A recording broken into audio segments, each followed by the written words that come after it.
Bayangin tengah malam, kamu lagi scroll HP sambil rebahan. Tiba-tiba muncul breaking news, pasukan Cina nyebrang Selat Taiwan.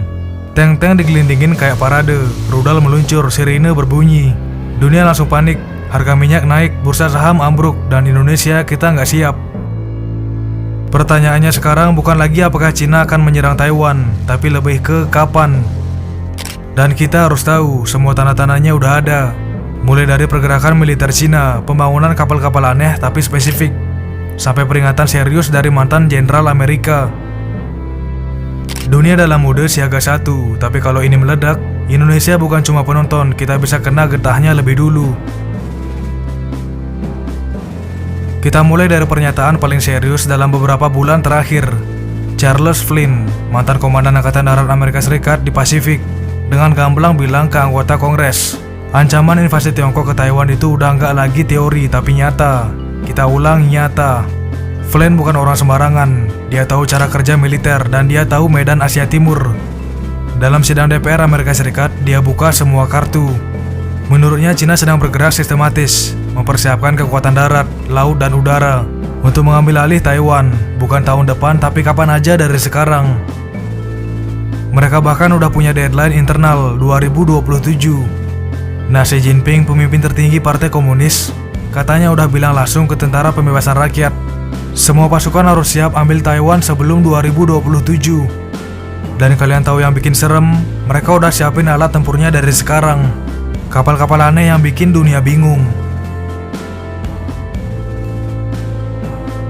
Baru-baru ini pengamat pertahanan nemuin hal mencurigakan di Guangzhou Shipyard, Cina Selatan. Bukan kapal perang biasa, ini lebih mirip pelabuhan berjalan, serius. Cina lagi bangun minimal 5 kapal tongkak khusus yang bentuknya mirip dengan pelabuhan darurat D-Day Normandy tahun 1944. Masing-masing punya jembatan sepanjang lebih dari 120 meter. Tujuannya supaya tank dan truk bisa langsung mendarat ke jalan darat Taiwan tanpa harus lewat pelabuhan resmi. Kenapa ini bahaya? Karena sebelum kita mikir, oh Taiwan kan punya sedikit pantai yang cocok buat invasi. Tapi dengan tongkak ini, Cina bisa nyerang dari lokasi tak terduga. Batu karang bisa, pantai sempit bisa, tebing pun bisa jadi tempat mendarat kalau jembatannya cukup panjang. Dan yang bikin bulu kuduk berdiri, kapal-kapal ini punya kaki yang namanya jack-up pillars. Jack-up pillars ini bisa berdiri stabil di laut bergelombang. Jadi walaupun badai tetap bisa nurunin tank. Dan menurut para ahli kayak Dr. Emma Salisbury dari Council of Geostrategy, ini bukan kapal sipil. Ini jelas-jelas dirancang buat invasi cepat dan masif. Nah, Cina juga punya armada kapal feri roll-on roll-off atau RoRo yang secara desain sipil, tapi sengaja dibangun biar bisa angkut tank tempur. Mereka bahkan sering latihan loading tank ke kapal-kapal ini. Nah, kenapa ini gawat buat Indonesia? Mungkin kita mikir Taiwan kan jauh, ngapain kita panik? Salah. Efek domino dari konflik ini bisa langsung kena kita, dan bukan cuma satu sektor. Yang pertama, ekonomi langsung ngedrop. Cina adalah partner dagang terbesar Indonesia. Impor, ekspor, investasi, semua ada jejak Cina. Kita mau beli HP murah, barang elektronik, komponen otomotif, semua rawan terganggu. Nah, kalau perang meletus, jalur perdagangan di Asia Timur, terutama di Laut Cina Selatan, bisa macet total. Ini artinya barang-barang yang kita pakai sehari-hari, mulai dari makanan sampai spare-part motor, bisa langka atau harganya naik gila-gilaan. Dan jangan lupa, Taiwan juga pemain utama chip semikonduktor dunia. Kalau produksi mereka berhenti karena perang, Indonesia bakal kena krisis teknologi juga. Kemudian yang kedua, energi kita bisa lumpuh.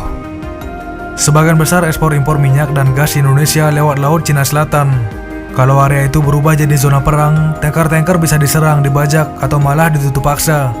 Kita bisa kekurangan BBM dan gas, harga energi meledak, dan krisis listrik jadi kenyataan. Nah, yang ketiga, zona ekonomi eksklusif kita terancam. ZII Indonesia di Natuna udah sering diganggu kapal Cina. Kalau perang terjadi, kapal militer Cina bisa makin brutal dan masuk ke wilayah kita atas nama pengamanan rute logistik. Indonesia bakal dipaksa menjaga perbatasan lebih keras, potensi konflik besar. Nah, yang keempat, kehilangan keseimbangan diplomasi. Selama ini kita main cantik, kita berteman sama Cina, tapi juga punya relasi ekonomi dan edukasi dengan Taiwan. Tapi kalau perang terjadi, Indonesia bakal ditekan berada di pihak siapa. Dan saat itu menjaga netralitas bakal jadi misi yang hampir mustahil. Kalau terlalu pro Cina, bisa kena sanksi dari negara barat. Nah kalau pro Taiwan, relasi dagang dan investasi dengan Cina bisa hancur. Nah kemudian yang kelima, potensi krisis pengungsi dan beban kemanusiaan. Taiwan gak jauh dari Indonesia. Kalau perang terjadi, ribuan bahkan jutaan pengungsi bisa datang ke wilayah kita, terutama ke Kalimantan, Sulawesi, bahkan Papua. Pemerintah harus siap dengan infrastruktur, makanan, air bersih, dan keamanan buat para pengungsi ini. Kalau nggak siap, bisa jadi bencana kemanusiaan. Nah kemudian yang keenam, kawasan ASEAN bisa pecah. Perang Cina-Taiwan bisa memicu efek domino ke negara-negara ASEAN lainnya. Sengketa Laut Cina Selatan makin parah, negara mulai beli senjata, dan kawasan yang selama ini stabil bisa berubah jadi arena perlombaan senjata. Dan Indonesia sebagai negara terbesar di Asia Tenggara akan dipaksa jadi penengah. Tapi bisakah kita netral saat semua negara di sekitar kita bersiap untuk perang?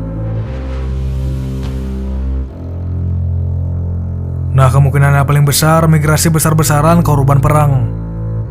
Kalau kita selama ini mikir bahwa perang Cina dan Taiwan cuma akan berdampak ke bursa saham dan harga minyak, kalian harus sadar satu hal. Perang ini bisa bawa orang-orang yang benar-benar kehilangan segalanya ke depan pintu rumah kita. Kedekatan geografis Indonesia dengan Taiwan bukan cuma bikin kita rentan secara ekonomi dan keamanan, tapi juga secara kemanusiaan. Bayangin ketika rudal-rudal mulai menghantam Taipei, dan rakyat Taiwan dari anak-anak sampai lansia mulai panik. Satu-satunya harapan mereka adalah keluar dari zona perang. Dan Indonesia bisa jadi tempat pelarian terdekat dan paling masuk akal. Nah tapi apakah kita siap? Pemerintah harus punya skenario yang realistis. Kalau puluhan ribu bahkan ratusan ribu pengungsi datang ke Kalimantan, Sulawesi, atau Papua, kita harus punya infrastruktur darurat, tempat tinggal sementara, air bersih, makanan, dan layanan medis. Kemudian sistem keamanan internal yang siap menangani masuknya orang dalam jumlah besar tanpa menyebabkan kekacauan. Kemudian pendekatan sosial dan budaya, supaya masyarakat lokal bisa menerima keberadaan para pengungsi tanpa konflik horizontal. Dan ini bukan cuma urusan logistik, ini urusan empati tapi juga keamanan nasional.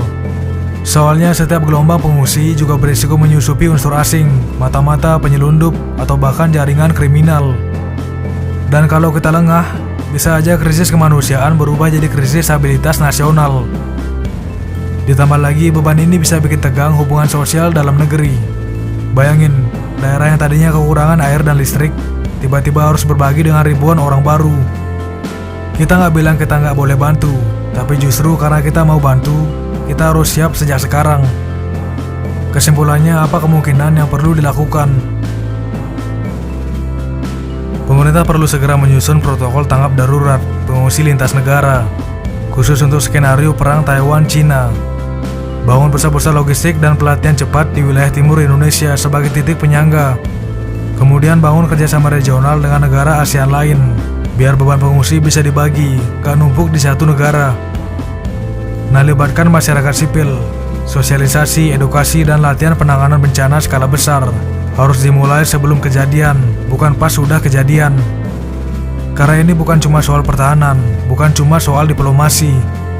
Ini tentang perencanaan masa depan ketika perang Taiwan-Cina sudah meledak.